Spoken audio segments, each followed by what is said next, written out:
Com muita alegria que retornamos hoje para promover a nossa primeira reflexão dominical do ano, que presencialmente seria realizada no Asilo de Dianópolis. No entanto, virtualmente, estamos vibrando pelos nossos irmãozinhos de lá, pedindo a Jesus que derrame bênção sobre os pacientes e colaboradores daquela instituição. Também pedimos ao Mestre querido para nos intuir, a fim de que todos nós, encarnados e desencarnados, possamos receber um aprendizado de sua doutrina de bênçãos. Como o capítulo de hoje é extenso, primeiramente foi pensado em se ler parágrafos por blocos de assuntos, efetuando-se análise logo a seguir. No entanto, dada a peculiaridade do tema, nós vamos proceder à leitura de todo o capítulo, a fim de que todos tenham conhecimento global, para em seguida procedermos aos comentários. Então, nós vamos à leitura do capítulo 4, intitulado Em Sessão Prática, do livro Pontos e Contos, pelo Espírito do Irmão X, pseudônimo de Humberto de Campos, e na psicografia de Chico Xavier. A situação do grupo doutrinário apresentava anormalidades significativas. Desentendiam-se os companheiros entre si. Olvidando obrigações respeitáveis, confiavam-se a críticas acerbas, quer dizer, difíceis, amargas. Acentuavam-se hostilidades mal disfarçadas de cisânia, quer dizer, de desarmonia, de brigas, orientadas pela incompreensão. Ninguém se lembrava daquele humilde e divino servidor que lavara os pés dos próprios companheiros. Cada aprendiz da comunidade chamava a si a posição de comando e o direito de julgar asperamente. Debalde, os mentores espirituais da casa convidavam à ponderação e ao entendimento recíproco. Os operários descuidados recebiam-lhes as palavras sem maior atenção pelas advertências educativas. É que Cláudio Elias, os dois abnegados diretores invisíveis do agrupamento, não se inclinavam a exortações contundentes. Entre os desencarnados de nobre estirpe, quer dizer, classe, categoria, há também fidalguia, nobreza, né? Cavalheirismo e gentileza. E, na opinião deles, não deviam tratar os irmãos de trabalho como se fossem crianças inconscientes. Certa noite, em que as vibrações antagônicas, quer dizer, contrárias, opostas, se fizeram mais fortes, anulando os melhores esforços no campo da espiritualidade edificante, Elias dirigiu-se a Cláudio, sugerindo esperançoso: creio de grande eficácia a visita de alguns sofredores ao núcleo de nossos amigos encarnados. Poderiam, assim, observar de perto os efeitos escuros da vaidade e da indisciplina. Amanhã teremos sessão prática de há muito tempo esperada e admito a oportunidade de semelhante lição. Excelente medida, exclamou o colega satisfeito. Não seria razoável recordar obrigações comuns de modo direto a cooperadores nossos que estudam o Evangelho todos os dias? Afinal de contas, não obstante, quer dizer, contudo, embora mergulhados na carne, possuem tantos deveres para com Jesus quanto nós. E se já receberam inúmeras mensagens sobre as necessidades de ordem e concurso fraterno, como insistir com eles no serviço a fazer? O alvitre, quer dizer, a proposta, é, portanto, providencial. Traremos à reunião alguns infelizes desviados da reta conduta. Observando-lhes os padecimentos, é provável que sintam a lição com segurança, tornando os rumos legítimos. Com efeito, na noite imediata, duas entidades perturbadas foram trazidas à sessão. Mais de 30 frequentadores passaram a ouvir a palestra dolorosa. O doutrinador Silvério Matoso fazia paciente esforço para acalmar os desventurados que choravam ruidosamente por meio das organizações mediúnicas. Desgraçado de mim, comentavam deles. Sou um réprobo, quer dizer, um banido da sociedade, um malvado, um detestado, um infame, amaldiçoado de todos. Onde o meu equilíbrio? Perdi tudo. Não tenho recursos para a locomoção quanto antigamente. Vivo no seio de tempestade sem bonança. Enquanto as lágrimas lhe corriam copiosas da face, clamava o outro. Que será de mim, relegado às trevas? Para onde se foram os miseráveis que me ataram ao poste do martírio? Malditos sejam! Acostumada à doutrinação, Matoso dizia fraternalmente: meus amigos, abstende-vos da desesperação e da revolta, quer dizer, evitai a desesperação e a revolta. Confiemos no divino poder. Inspirado diretamente por Elias, o benfeitor espiritual que se esforçava intensamente por gravar a lição da hora, prosseguia enérgico. Viveis presentemente as realidades da alma. Notastes agora que o relaxamento interior no mundo ocasiona grandes males. Desditosos todos aqueles que conhecem o bem e não o praticam.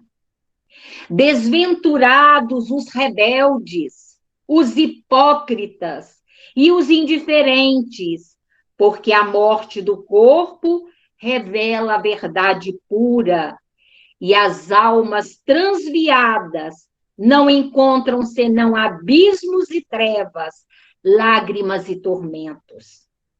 Jesus, porém, é a fonte inesgotável das bênçãos de paz renovadora. Tende calma e esperança. Sou, todavia, um infame, soluçava uma das entidades comunicantes. Repetidamente escutei palavras de fé santificante e do bem salvador, mas nunca cedi a ninguém. Quis viver as minhas fraquezas, alimentá-las e defendê-las com todas as forças. Nunca ponderei intimamente quantas realidades eternas. Ao alcance de meu coração, fluíam ensinamentos e socorros de toda sorte. Fui muita vez convidado ao Evangelho do Cristo. Entretanto, zombei de todas as oportunidades de renovação espiritual. Considerava meus melhores amigos no capítulo da religião tão egoístas e mentirosos quanto eu mesmo. Agora, quantas lágrimas devo chorar? Eu que desprezei a paz divina e preferi as vibrações infernais? E eu, exclamava o mais revoltado. Poderá haver trevas mais densas que as minhas? Haverá dor maior que esta a devastar-me? Sinto-me desequilibrado, sem direção. Um náufrago perdido no abismo é mais feliz que eu. Rodeiam-me quadros de horror. Experimento fogo e gelo ao mesmo tempo. Podereis acaso compreender-me, a mim que penetrei o vale fundo da desgraça? Matoso, porém, orientado espiritualmente por Elias, interferiu solícito. Ouvidai, meus irmãos, as algemas da vida material e ligai-vos ao Senhor pelo coração. É indispensável extirpar a raiz, cortar a raiz dos enganos adquiridos na terra. A vida não se resume a impressões físicas, a fantasia corporal. É vibração da eternidade, da divina eternidade. Acalmai os sentimentos em desequilíbrio para recolher a dádiva que é presente dos conhecimentos superiores. Esquecei o mal, tornai ao caminho reto. Atravessais agora a zona escura das consequências do erro. É necessário renovar as próprias forças a fim de reacenderdes a lâmpada da fé. Nesse diapasão, quer dizer, nessa tonalidade, Matoso devagarzinho convenceu as pobres almas desiludidas e desesperadas. Exaltou a necessidade de disciplina com a desistência do egoísmo e da vaidade, azorragando, quer dizer, batendo, açoitando os maus costumes e os vícios vulgares, vícios comuns. Em terminando a longa palestra, ambos os comunicantes se revelavam diferentes, despediram-se revestidos de coragem, esperança e bom ânimo.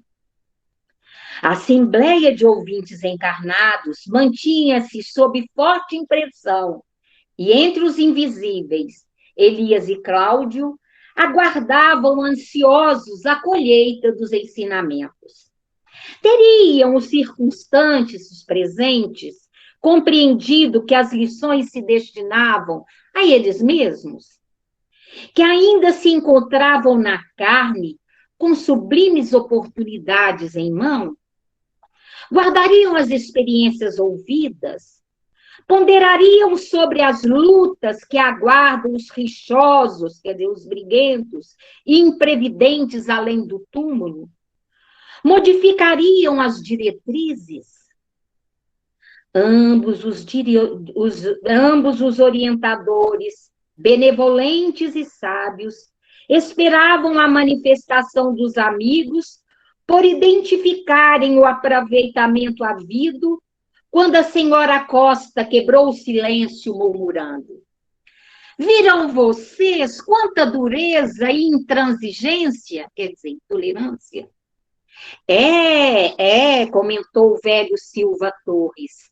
Pregam eles numerosas peças neste mundo para chorarem no outro. E nós, os médiuns, acrescentou dona Segismunda Fernandes, devemos suportar semelhantes espíritos como se fôssemos caixas de pancada? Esses infelizes nem chegaram a ser identificados, observou Alberto Lima, um dos companheiros mais entusiastas do núcleo. E foi pena. Pareciam muito cultos e, sobremaneira, versados, quer dizer, conhecedores em matéria religiosa.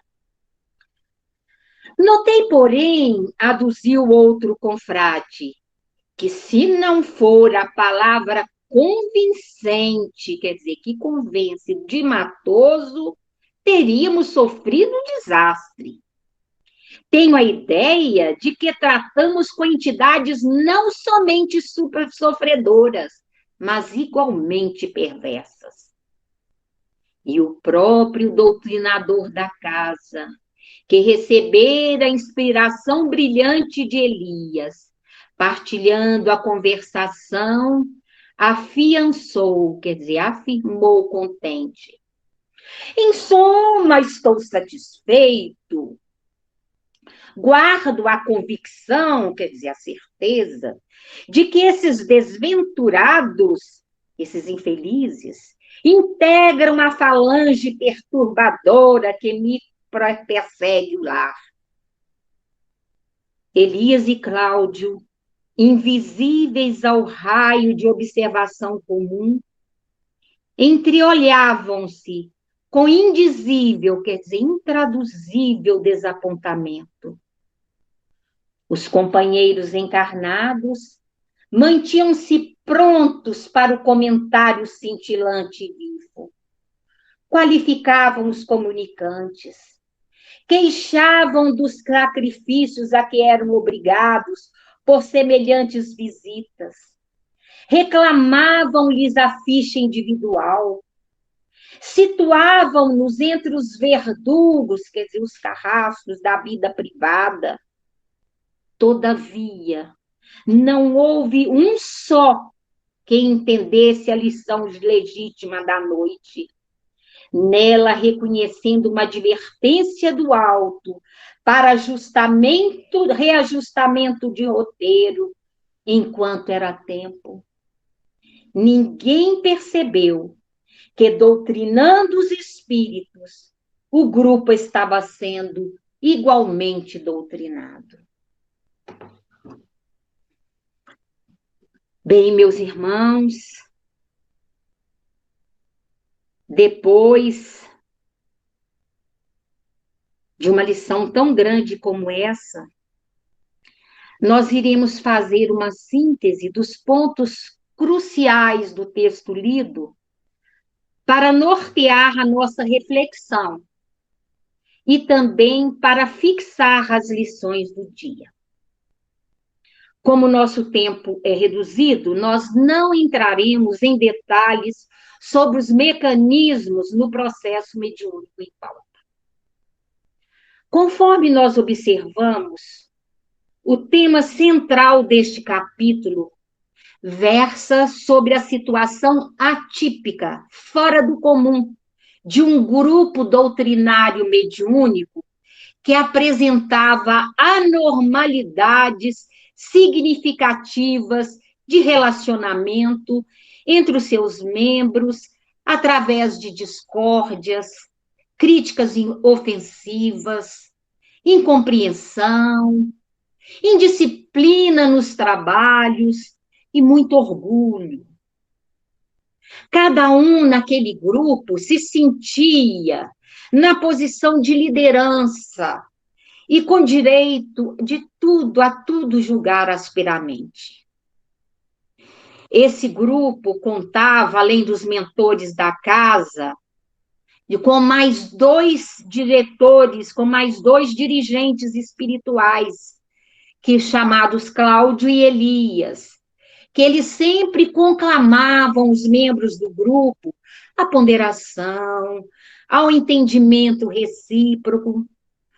Todavia, esses inúmeros convites, orientações das mensagens, apesar disso tudo, os operários descuidados recebiam essas palavras sem dar muita atenção e não viam que aquilo tudo eram advertências educativas. Os dois abnegados diretores, esses diretores invisíveis do agrupamento, dada a categoria, a alta categoria que eles já dispunham no mundo espiritual, eles não gostavam de ficar dando conselhos e fazendo advertências a toda hora, porque eles não queriam considerar aqueles aqueles membros como crianças inconsequentes e também porque eles já estudavam o evangelho todos os dias. Então, por sugestão de Elias, os dois dirigentes resolveram fazer uma sessão prática com a visita de dois sofredores desviados da boa conduta, para que o grupo pudesse observar de perto os efeitos tenebrosos da vaidade e da indisciplina. Com isso, o grupo, ao observar os padecimentos desses irmãos desencarnados em desequilíbrio, eles poderiam aprender a lição e, com certeza, poderiam tomar novos rumos ainda nessa encarnação. Então, a reunião foi preparada e no dia seguinte aconteceu. E através da doutrinação amorosa de Matoso, que era o doutrinador do grupo, esses irmãos foram ouvidos e o Matoso, orientado espiritualmente por Elias, ele ia esclarecendo aqueles irmãos dos erros, dos desvios que foram cometidos, né? De tudo aquilo que eles haviam esquecido e não praticaram, e esses irmãos queixosos, eles iam exprimindo todos aqueles problemas através de dor, revolta, lágrimas, sensações de fogo e frio, dentre tantos quadros conscienciais de horror que os assolavam na vida espiritual. Porque aquilo que não se faz, aquilo que se tem, você leva para o mundo espiritual. E eles estavam passando por tudo aquilo. Prosseguindo, Matoso acalmou os sentimentos em desequilíbrio, levou luz para a renovação espiritual daquelas almas desiludidas e desesperadas, que depois de todo o entendimento, elas se despediram, agora revestidas de coragem, esperança e de bom ânimo para prosseguir. Entretanto, nem bem essa sessão terminara. Lá estavam os componentes do grupo, tecendo comentários ofensivos aos comunicantes sofridos, questionando a missão de médium, requerendo a ficha individual dos desencarnados, e o próprio doutrinador. Ele designou os espíritos como carrascos, como eles, sem nenhuma parcimônia, todos com arrogância, egoísmo e desamor, faziam tantos comentários maliciosos. Para a decepção de Elias e Cláudio, o grupo demonstrou desta vez que não conseguiu apreender a colheita dos ensinamentos ofertados. Não perceberam a necessidade na manutenção de disciplina, de normas para o bem viver dentro do grupo, da desistência do egoísmo, da vaidade, daquela presunção, eliminando dos maus costumes e dos vícios aquela maneira de criticar e de ofender. Além do mais, eles não ponderaram naqueles momentos sobre as lutas futuras que aguardam a todos os briguentos, os caluniadores, os imprevidentes, além do túmulo. Eles não perceberam que enquanto aqueles espíritos estavam sendo doutrinados, eles estavam perdendo uma grande chance de aproveitar a verdadeira lição. Diante desses fatos, levantamos algumas questões fundamentadas na doutrina, que vão nortear a nossa reflexão, objetivando lições profícuas para a nossa vida e as atividades espirituais. Só que nós vamos tratar esse assunto de uma maneira global, tendo em vista o nosso tempo, sem especificar os itens. Nós vamos aglutinar os conteúdos. Então, nós perguntamos: como se processa o apoio e a orientação dos bons espíritos? Como se forma um grupo mediúnico sério? Quais as obrigações e deveres dos membros do grupo doutrinário? Como se justifica a existência de certas brigas nos grupos?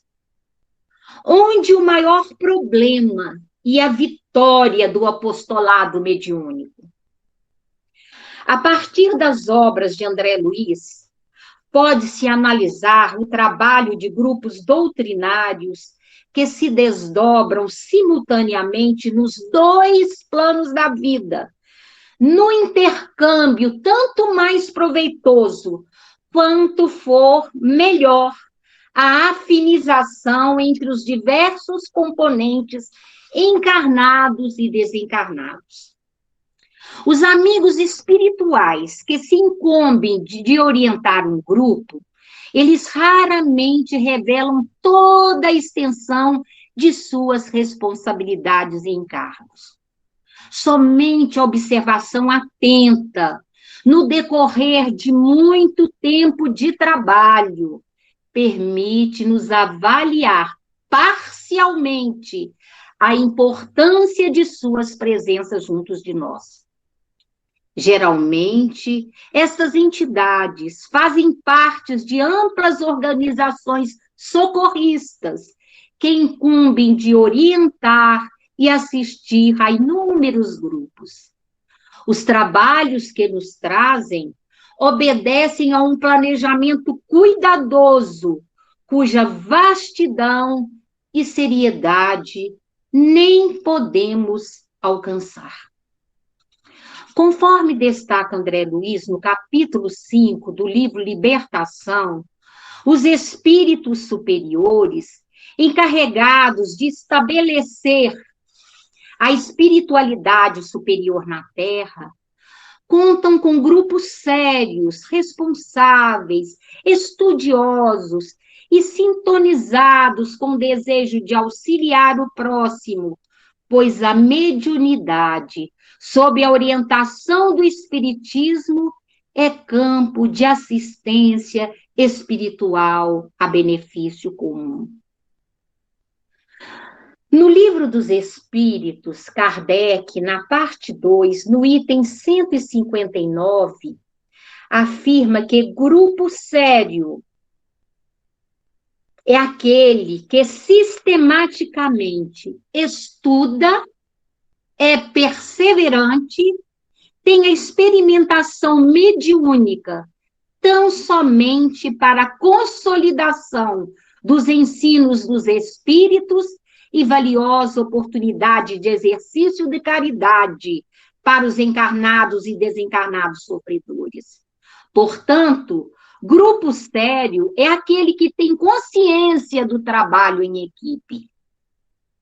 E um grupo não se torna equipe apenas por se reunir semanalmente. Antes de mais nada, nós queremos lembrar, já definido no livro dos médiuns, Kardec definiu, que todo aquele que sente, num grau qualquer, a influência dos espíritos, é por este fato médium. Esta faculdade é inerente ao ser humano, em parênteses, não constitui, portanto, um privilégio exclusivo. Então, todos nós temos a faculdade em maior ou menor grau. Mas, e quando nós nos reunimos, olhem as forças que esse grupo possui. Então, olha as responsabilidades. Então, o que identifica uma equipe é o desejo de cooperação mútua, o sentimento de fraternidade, a empatia, o cultivo do diálogo e a serenidade no trato uns com os outros. Todo grupo doutrinário sério conta com a presença de bons espíritos, conforme eu já li e avisei, que estimulam os encarnados à melhoria pessoal e ao desenvolvimento das atividades a que se propõe com segurança.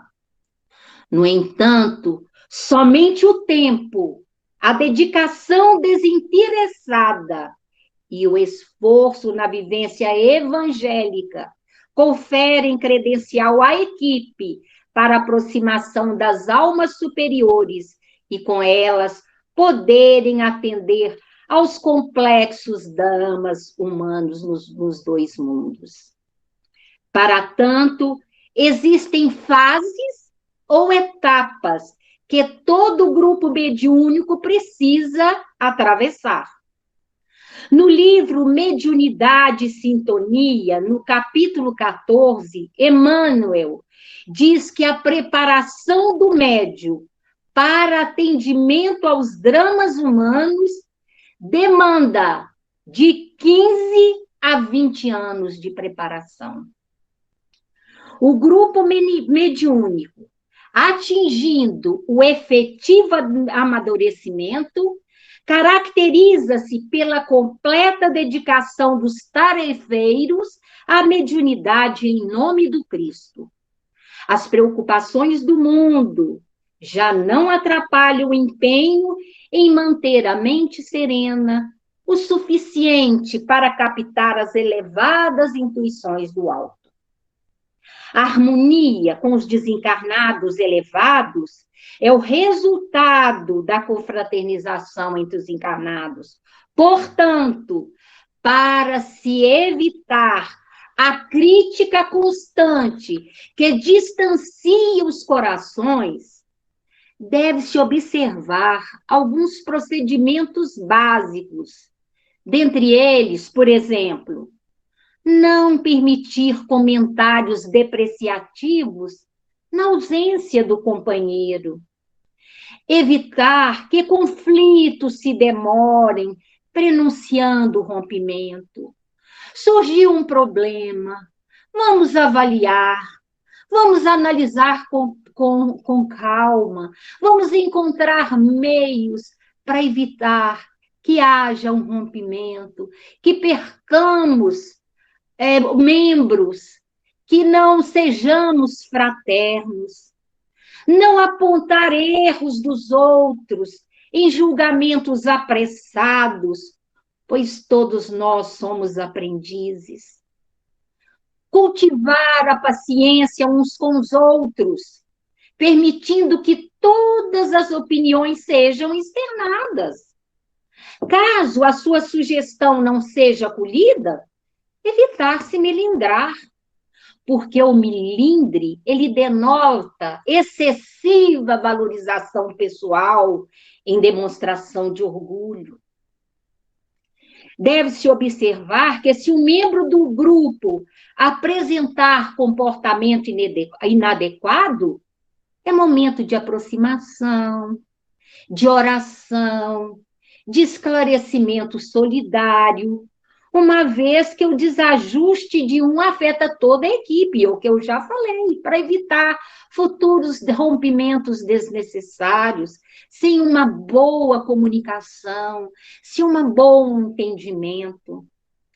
Os processos obsessivos sutis, com os objetivos para a desarticulação do grupo, eles principiam com simplesmente uns olhares. Olhares de prevenção contra esse ou aquele. No ciúme de alguns que desenvolve uma sensibilidade mediúnica maior do que os outros. Nas divergências pessoais, que não se esforçam para conciliar. Aceitar com dedicação o trabalho e não cultivar pensamentos depressivos também são formas de evitar tais incursões obsessivas, aliadas à prece, fazendo o estudo do Evangelho no lar, aos estudos propriamente dita e à firmeza de ideais. Vale mencionar as palavras de Hermínio Miranda no livro Diálogo com as Sombras, em Teoria, Prática e Doutrinação. Quanto aos componentes encarnados do grupo, mais uma vez lembramos, é vital que os unam laços da mais sincera e descontraída afeição. O bom entendimento entre todos é condição indispensável, insubstituível, se o grupo almeja tarefas mais nobres. Não pode haver desconfianças, reservas, restrições mútuas. Qualquer dissonância entre os componentes encarnados pode servir de instrumento de desagregação. E os espíritos desarmonizados sabem tirar partido de tais situações, pois esta é a sua especialidade. Manuel Filomeno de Miranda, no capítulo 19, intitulado A Linha de Frente, do livro No Rumo do Mundo de Regeneração, psicografia de Divaldo Franco, afirma que a doutrina dos espíritos é vista pelas entidades abomináveis como inimiga, a ser combatida com todas as armas, de fora da grei, quer dizer, de fora do grupo, para dentro e principalmente dentro das fileiras, onde as torpezas morais de cada um, que ainda não se evangelizou, são estimuladas ao dissídio, ao separativismo, à desunião, às ofensas recíprocas. Precatem-se, quer dizer, acautelem-se, os sinceros trabalhadores do bem contra a maledicência, o amor próprio, o egoísmo insano, as exigências de pureza exterior, as infâmias e acusações ao seu irmão na seara da fraternidade e da união. Que se considerem aprendizes da boa nova e se refugiem na doutrina de amor, demonstrando em atos, ao invés de palavras untuosas de autoagradecimento. Infelizmente, nos dias de hoje, nessa fase difícil da transição, nós estamos presenciando intensas divergências e dificuldades em nossos círculos espíritas e principalmente em nossos núcleos familiares. Na questão 228, no Livro dos Médiuns, está enunciado: todas as imperfeições morais são outras tantas portas abertas ao acesso dos maus espíritos. A que, porém, eles exploram com mais habilidade é o orgulho, porque é que a criatura menos confessa a si mesma. Foi perguntado a Emmanuel, na questão 363 do livro Consolador, como se justifica a existência de certas lutas antifraternas dentro dos grupos espiritistas. Emmanuel respondeu: os agrupamentos espiritistas necessitam entender que o seu aparelhamento não pode ser análogo ao das associações propriamente ditas. Um grêmio espírita cristão deve ser, mais do que tudo, a característica familiar, onde o amor e a simplicidade figurem na manifestação de todos os sentimentos. Em uma entidade doutrinária, quando surgem as dissensões e lutas internas, revelando partidarismos e hostilidades, é sinal de ausência do evangelho nos corações. Como lição, todos devemos estar atentos à orientação de Kardec, na famosa questão 886 de O Livro dos Espíritos, a fim de exercitarmos a verdadeira caridade e o amor ao próximo, benevolência para com todos, indulgência para as imperfeições dos outros, perdão das ofensas. No capítulo 7 do livro Os Mensageiros, André Luiz demonstra o objetivo da maioria dos médiuns, saldar dívidas do passado e atingir a elevação espiritual. Também Jacobson Trovão, no capítulo 1, Formação do Médium, no livro Psicofonia, excetuando-se os médios, ele avalia que, excetuando-se os médios que reencarnam em tarefa missionária, junto a um grupo ou a uma coletividade, praticamente todos os médios encarnados assumem obrigações junto aos espíritos elevados, segundo a necessidade de resgate de débitos, às vezes graves, advindos de um pretérito complexo. Então, reconhecer a importância da atual encarnação como oportunidade de crescimento pessoal pelo serviço da mediunidade é, sem dúvida, a grande reflexão a que se deve ater todo medianeiro. Entretanto, nós encontramos médios que se recusam a abraçar com dedicação e compromisso que fizeram perante os instrutores, que eles tutelaram a presença jornada na Terra durante o seu planejamento encarnatório, agravando os débitos já contraídos e candidatando-se a maiores expiações. Para se evitar o fracasso do médium e o desvio de compromisso, Emmanuel, no livro Fonte Viva, no capítulo 163, comenta que a queixa desfigura a dignidade do trabalho, retardando-lhe a execução.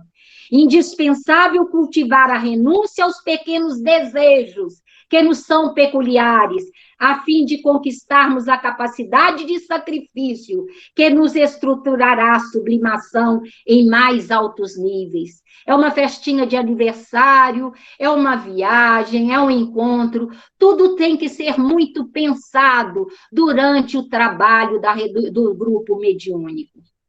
No livro Estude Viva, no capítulo 37, Emmanuel torna a orientar que o médium não pode dar-se a tudo querer e a tudo fazer nos seguintes termos. Admitido a construções de ordem superior, o médium é convidado ao discernimento e à disciplina, para que se lhe aclarem e aprimorem as faculdades, cabendo-lhes afastar-se do tudo querer e do tudo fazer, que somos impelidos nós todos, quando imaturos na vida, pelos que se afazem à rebeldia e à perturbação. Compete, portanto, ao médium avaliar a qualidade de seus desejos e a cota de renúncia que tem dedicado ao trabalho mediúnico. Estar sempre vigilante para evitar o personalismo, o esnobismo e a obsessão, que também são escolhos, quer dizer, problemas da mediunidade. Procurar exercer a prudência na fala, ter humildade e praticar a verdadeira caridade. Estar em sintonia com os espíritos protetores, com os anjos guardião, com o anjo guardião, pedindo-lhes assistência e proteção através da prece sincera, suplicando amparo, indulgência e misericórdia. Isso tudo podemos encontrar no Evangelho segundo o Espiritismo, tão bem explicado nos capítulos 28, Pedi e obtereis, no item 22, e no capítulo 28, itens 8 a 10, da prece, especificamente da prece para o médium. Lembremos que os espíritos superiores estimam o médium que se dedica fielmente ao trabalho divino, na vontade de servir antes de ser servido.